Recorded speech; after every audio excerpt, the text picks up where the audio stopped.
What is going on, guys? It is Parker here, and today we are going to be looking at an extreme budget sub here that looks like it may have some pretty good value to it. This is the Rockville K6, and it retails for under $75. Stay tuned.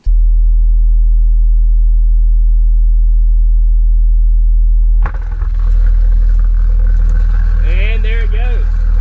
Alright, guys, yeah, so as I mentioned, of course, Rockville K6. Now, if you've watched my videos for a long time, you'll know I have had a Rockville K9 and a Rockville Destroyer, so definitely have had some experience with them, for better or for worse. But a bunch of you have been asking me to check out the Rockville K6 for right at $75, at least on paper. It looks like a steal of a deal on a sub, and we'll go over why when I get into it. But I figured I might as well get one for myself to see if it's really all it is cracked up to be, or this is a sub that y'all should pass on. Anyway, let's get right into it.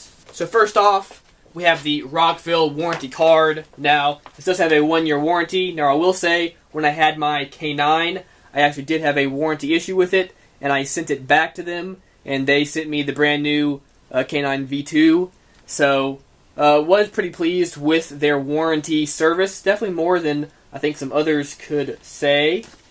Then we have, of course, the Rockville decal. And then over here we have the specs sheet.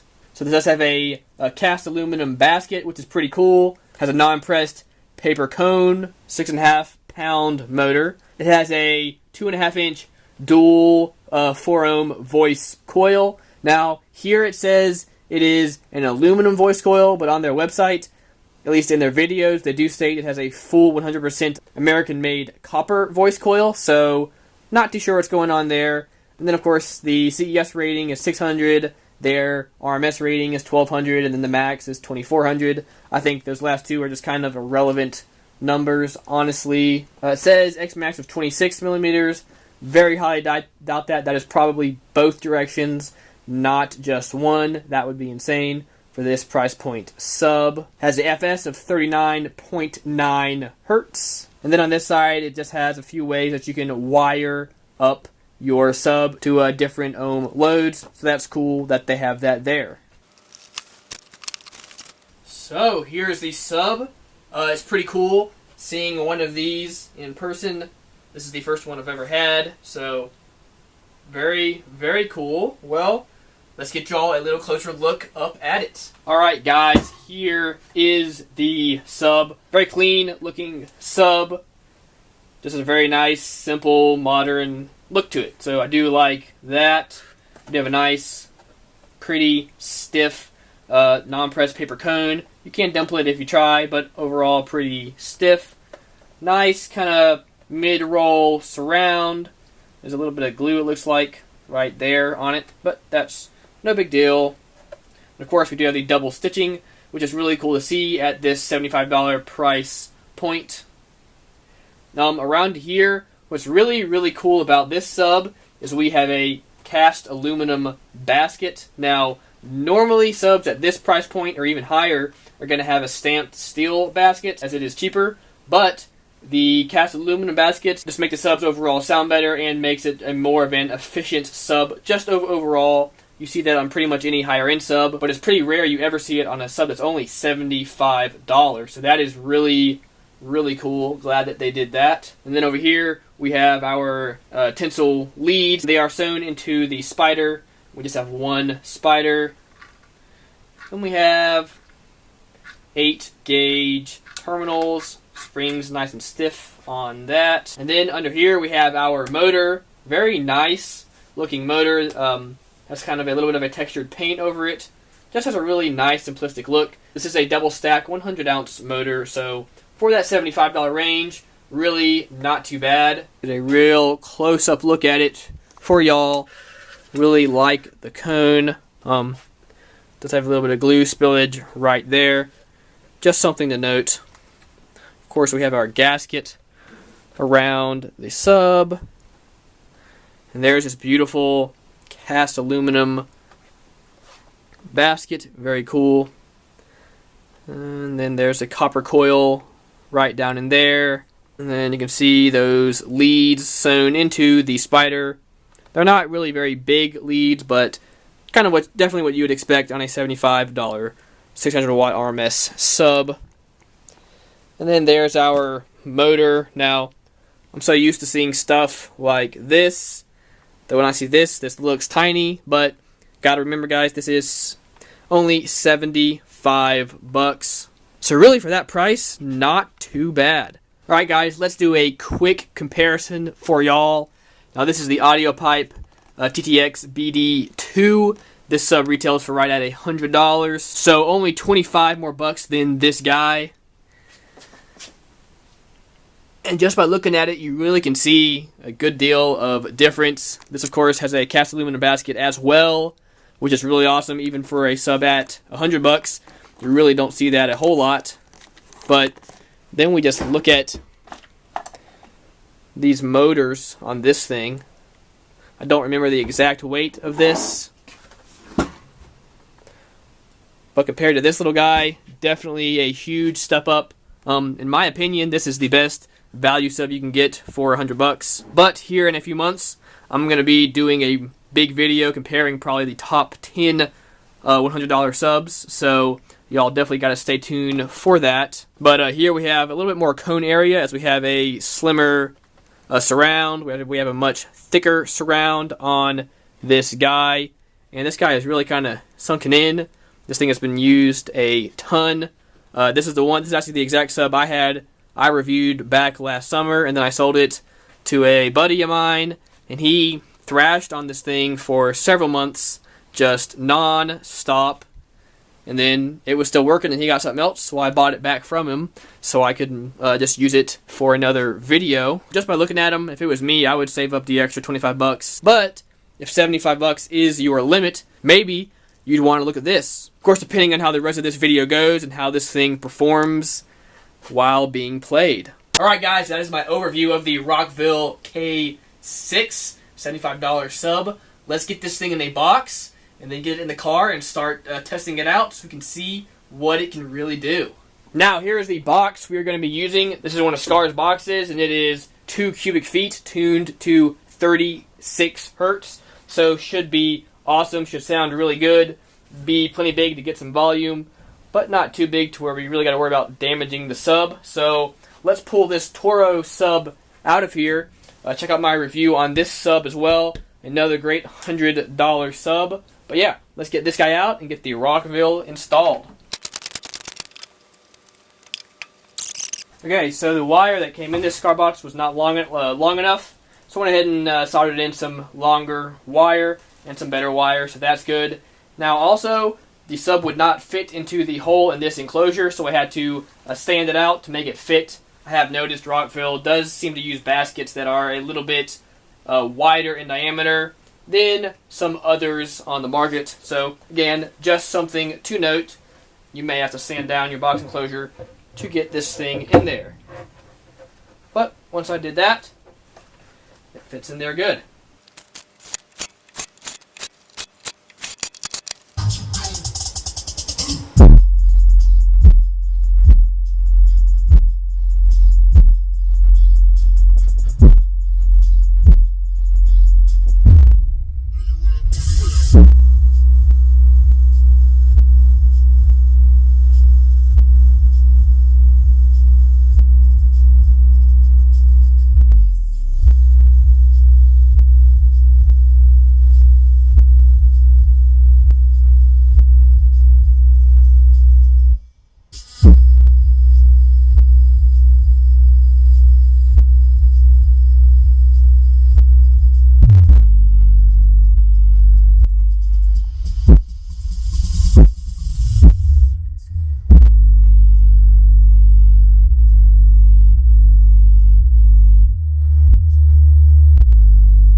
Alright guys, 75 bucks. Definitely not doing too bad for that price. Sounds really, really good in this box, I will say. This has a nice, kind of deep and rich sound to it, so really think that sub in that box is a great combination. But let's get a few more clips of it playing, then we'll test it out with the dyno meter and see how much power this thing can actually take.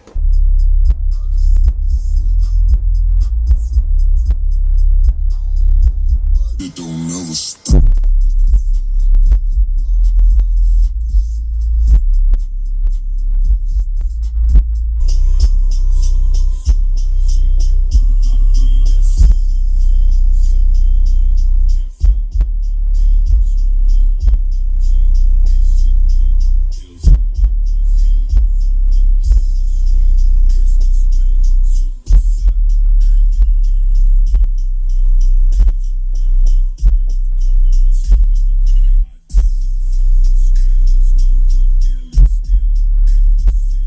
Alright guys, we've been playing it for a few minutes, and it did start to get kind of stinky, so I went ahead and turned it off to let it cool off for a minute. Kind of awkward line in here, but definitely can feel some heat on the dust cap. So yeah, so we've got a lot of testing I want to do with it, so we're going to let it cool off, and we will continue from there.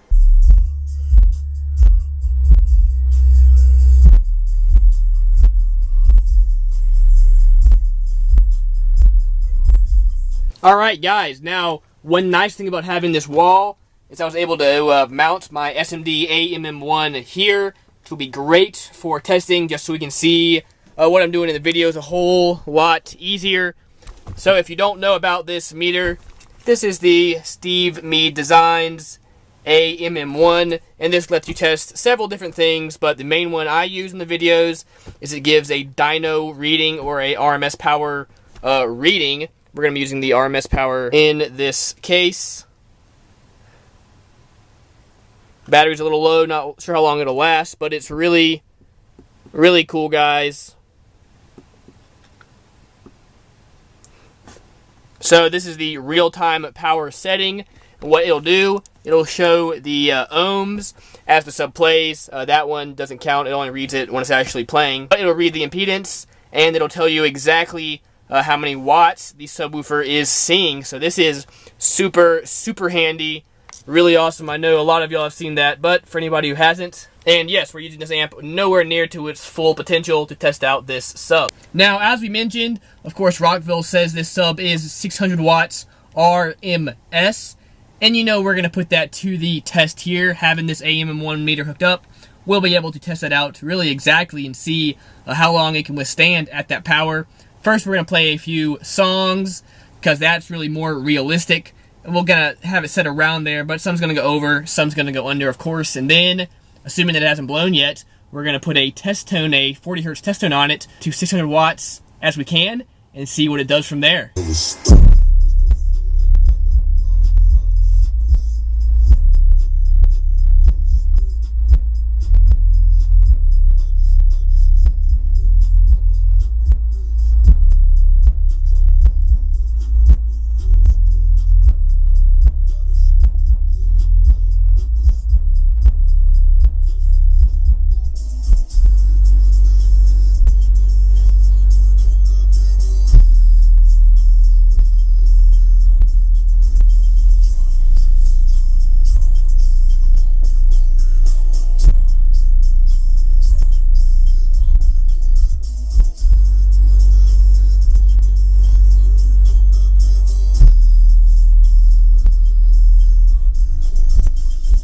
So, as you can see there, guys, as far as music, the CEA RMS rating does seem to be pretty good. And that song, it was kind of staying between 400 and 800 watts, staying right in there. And it seemed to do just fine. But a RMS rating is really supposed to be continuous power. So we're going to do a 40 hertz test tone, get it as close to 600 watts as we can. Of course, without any clipping, as you can monitor on the AMM1. But yeah, we'll see if it can withstand that for something like a minute or two. Anyway, guys, let's get to that.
see smoke coming out of there.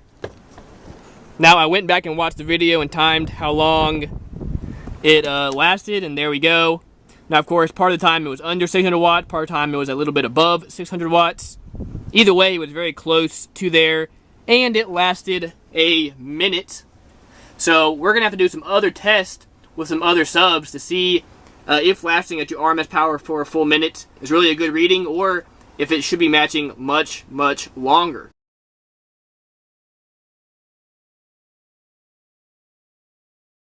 Well guys, here she is. You can look in there, you can kind of see where the coil went. So this coil is still reading, that is good. Let's see what the other one looks like. Funny, this one is still reading good as well. So I guess the coil didn't completely blow, but I do believe it at least came unraveled from the former.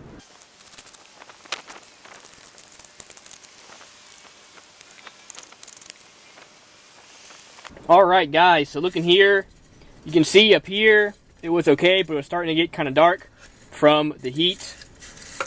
And then down here, it just got really, really warm. You can tell it totally turned black. But it doesn't look like the coil actually completely tore anywhere. It did get pretty crispy though. Kind of cool having this apart. Let's just get a little closer look up at it.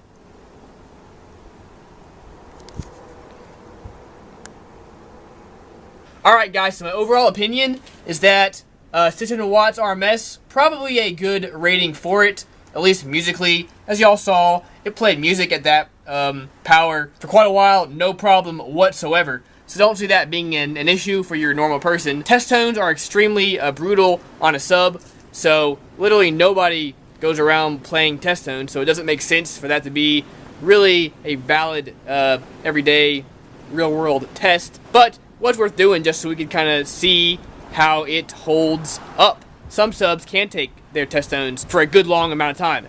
Anyway guys, let me know what y'all think in the comments below. Is it worth 75 bucks to y'all? I would definitely say yes, but as I said earlier, I would save up the extra 25 bucks and get something like the AudioPipe BDC 2 if you can. Anyway guys, thank you all so much for watching. Please like, comment, and subscribe. I will leave a link in the description where you can pick up this sub. Will be an affiliate link, so it helps out the channel. So I really, really appreciate y'all. Anyway, thank y'all so much for watching. Have a wonderful day.